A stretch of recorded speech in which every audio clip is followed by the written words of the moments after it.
এই বাসগুলোর এখানে থামার কথা ছিল না, কিন্তু অনুমোদন না থাকলেও নিয়মিত এখানে যাত্রী ওঠানামা করে বাসগুলোর কেবল নির্দিষ্ট কাউন্টারে দাঁড়ানোর কথা, কিন্তু ১.৫ দশক আগে চালু হওয়া এই সেবা এখন বলতে গেলে ভেঙে পড়েছে। বন্ধ হয়ে গেছে বেশিরভাগ কাউন্টার, আর লোকাল বাসের মতোই যেখানে সেখানে যাত্রী ওঠায় বাসগুলো। ২০১১ সাল পর্যন্ত রাজধানীর প্রায় ৮০টি পরিবহন কোম্পানি কাউন্টারে টিকিট বিক্রি করত। এসব বাসের ভাড়া ছিল লোকাল বাসের চেয়ে বেশি। এখন কাউন্টার নেই, এতে সেবার মান কমলেও ভাড়া ঠিকই বেশি নিচ্ছে তারা।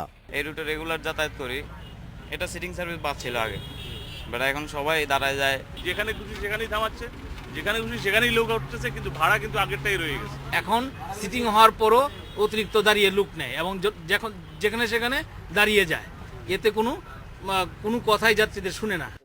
পরিবহন মালিকদের দাবি, চাঁদাবাজি আর প্রশাসনের অসহযোগিতায় কাউন্টার তুলে নিতে বাধ্য হয়েছেন তারা। প্রথমত কাউন্টার তো গভর্নমেন্টের পুলিশ উঠাই দিয়েছিল, সেটা নিয়ে আর্মি উঠাই দিয়েছিল। কাউন্টারগুলিতে চুরি শুরু হয়ে গেল প্রচণ্ডভাবে। এই যে চুরি হলো, সেগুলি আমরা কোথাও কোনো সুরাহা পাইলাম না। তবে বাস কাউন্টার তুলে নেওয়ার বিষয়টি জানেই না বিআরটিএ। এরকম অভিযোগ আমরা পাই নাই। আপনি এই ধরনের বিষয় থেকে থাকলে আমরা পরিবহনের সাথে আমরা যে সকল পরিবহনের নাই এই কাউন্টার, টিকিট কাউন্টারের সুবিধা নাই, এগুলো যাতে সুবিধা দেওয়া হয়, আমরা সেই সকল পরিবহনের সাথে আমরা কথা বলতে পারি। বিআরটিএর একার পক্ষে নগর পরিবহনের শৃঙ্খলা আনা সম্ভব নয়, এমন মন্তব্য সংস্থাটির চেয়ারম্যানের।